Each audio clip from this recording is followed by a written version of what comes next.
It's been more than 6 weeks since Superstorm Sandy tore through the Mid-Atlantic region, leaving millions without power and tens of thousands homeless. While life in some affected areas has returned to normal, other places continue to struggle. But one community in Brooklyn has demanded accountability and gotten some of their demands met.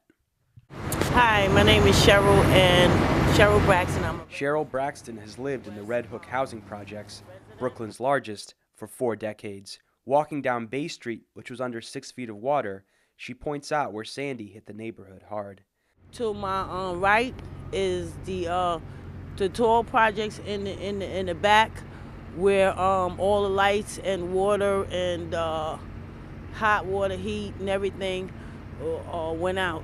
I'm going to walk toward where the rest of Sandy had flooded, which is where I live at.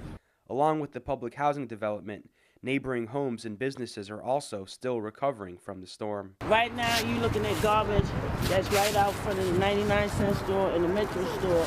And then we have the beauty parlor, the 99 store, and the Metro store, which has not opened yet since Sandy. Many people lost heat, power, and water after the storm, and the Red Cross and FEMA took days to arrive. It's send a message to us that they didn't care about people who live in public housing. You know, I felt that I was not counted. Tenant Eliza Pizarro works at the Red Hook Initiative, a community organization that became a central hub for relief efforts. Local residents, community organizations, and Occupy activists provided food, water, and medical supplies for thousands of tenants. Now they're pressing for answers from the New York City Housing Authority about the pace of current recovery and what changes need to be made to prevent a similar catastrophe in the future.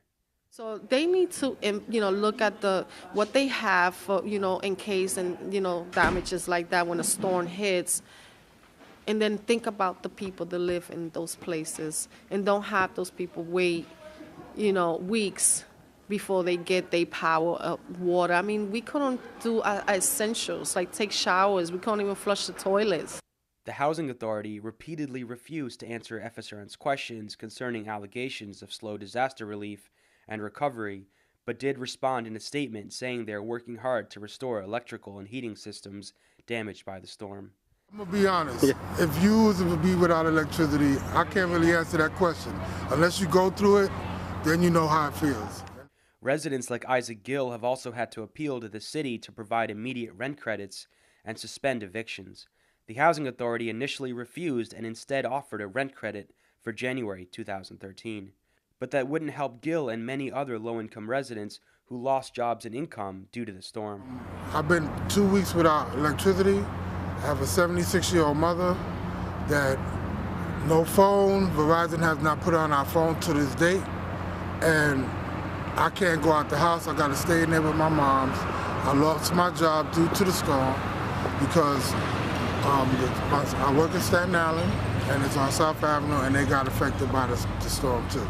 After several meetings with the Housing Authority and a rally at the agency's headquarters, officials said they would suspend evictions until January 1st.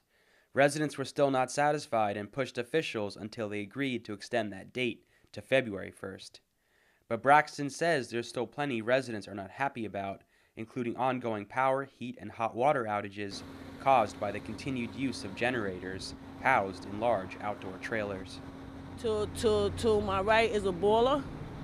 That's what actually we get heat, hot water, and from these boilers on the side, which are temporary boilers. Soon we're supposed to get permanent boilers. Braxton and other residents are meeting with Housing Authority officials again Friday. They want answers on when utilities will be fully restored and why FEMA was slow to respond to residents. They also have concerns about potentially contaminated water supplies and chemical residue washed up from the flooding. Braxton says they may also demand building repairs the Housing Authority has long neglected.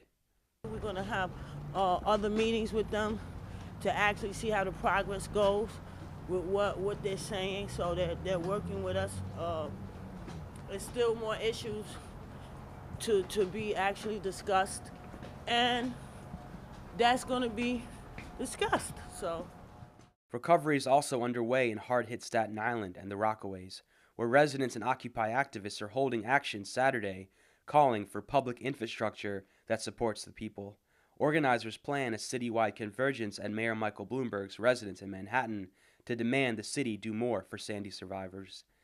Reporting for The Real News and FSRN, this is Jessel Noor in New York.